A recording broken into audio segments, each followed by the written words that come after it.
YouTube, what's going on? This preacher. So, yeah, that is my commercial motor vehicle citation that I got for my ifta stickers.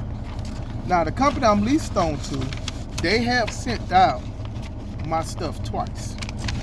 I am having a problem with Regis for my virtual office where I go to pick up my mail. For some reason, they're not getting my mail.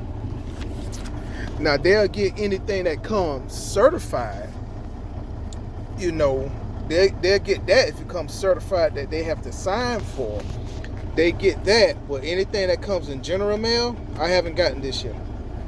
So I had asked them, I'm like, man, what is up with that? Why I haven't even gotten any junk mail? How you a business, you don't even get junk mail? I haven't gotten any mail this year. No mail.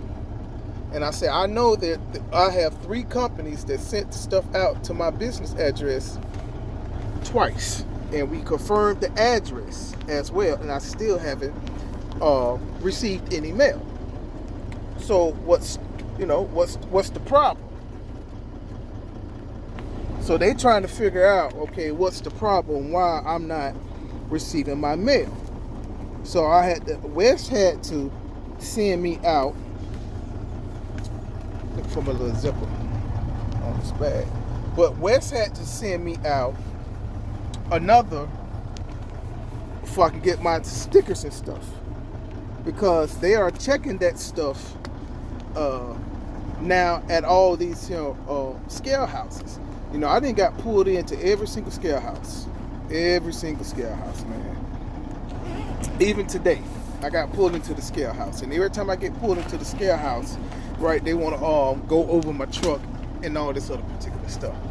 So when I got pulled into the scale house today, I was delivering this load from North Carolina. I got pulled into the scale house last night. That was the picture I showed you on my way coming down here. And then I got pulled at the other scale. And the dude was like, well, the temporary permit is only good for 10 days. I said, man, I just got it last night. He said, and I'm hearing an air leak. I said, man, listen, that air leak just happened when I was delivering the load that I just delivered to. I said, I don't have another load on me. I'm taking my truck to the shop so they can get this fixed. But there's no shops that I can get it fixed until you get up to Fort Pierce. And then Vero Beach, where there's a love. I said, but my mechanic is in Fort Pierce. There wasn't no air leaks here last night when I did it. And he said, well, we got to look at it. I said, well, look at it. You know, do what you got to do. I'm not stopping you from doing nothing. But here's my inspection from last night that I got at 7 o'clock last night. And I passed the inspection. Air brake test, the whole 9 yards. I said, here it go right here. I said, so if last night when I went through and they did the inspection on my truck, I passed, I'm telling you that the air leaks just happened. I can't do nothing about it if it happened on the road coming from where I delivered it until now. If it happened, it happened. I only can address it once I find out about the air leak. I said, but obviously it's a little smaller air leak because I'm not losing any air pressure or anything. So then he talked with, I guess, the supervisor, and the supervisor was like, well, okay, well, just make sure you get that fixed. We're going to have it in the system. So if you get pulled in again, it's going to show that you had an air leak, and we just gave you a warning in the system for it. I was like, well, hey, no problem. It's just a verbal warning. It's not a real written warning or anything like that. So it's not something that I have to fight for all CSA points or anything like that. So I was like, well, cool. And I said, man, I can't help it if I just got an air leak. I mean, it just happened. And that's what I'm telling the dude. I said, this air leak just happened.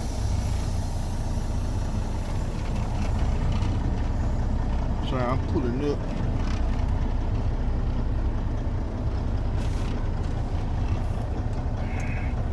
I'm at the Blue Beacon. So then I told the company, well, I mean, I can't go.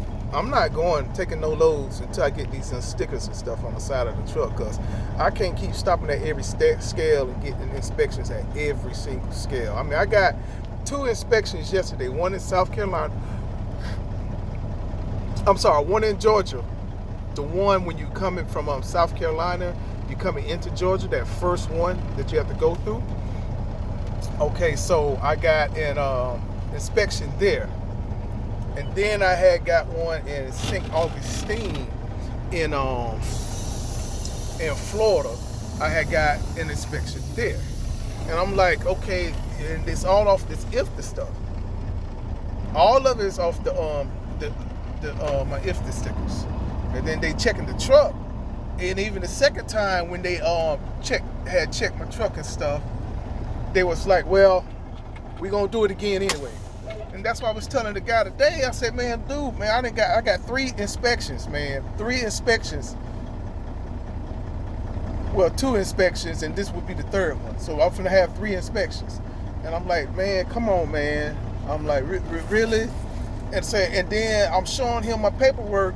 I didn't have any leaks. Nothing was wrong with the truck. I said, so yeah, I did my pre-trip, but the leak just had happened. I mean, I don't know. And then when I check it, and he pointing at it, it's where when I was at the pilot, where they had put on a fitting, and it's leaking from that fitting that they just did. I'm like, that's a brand new fitting, as you see right there. I don't know why it's leaking from that.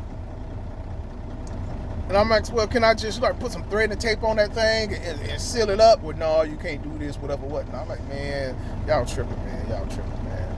So I'm taking the truck to the shop. I'm gonna have them go through it, check all the leaks, all the fittings, make sure everything is copacetic. I got some problems with my ECM, so I'm gonna take my ECM to the shop and have them go through it. And I got a short in one of my circuits. But yeah, man, that's what's going on so far, man. So y'all watch out, man, because they was pulling trucks in left and right, man, left and right. Even on the side of the road, man, they was pulling trucks in on the side of the road. I'm like, man, what is they doing all this searching for, man? They going crazy, man. So y'all be safe out there.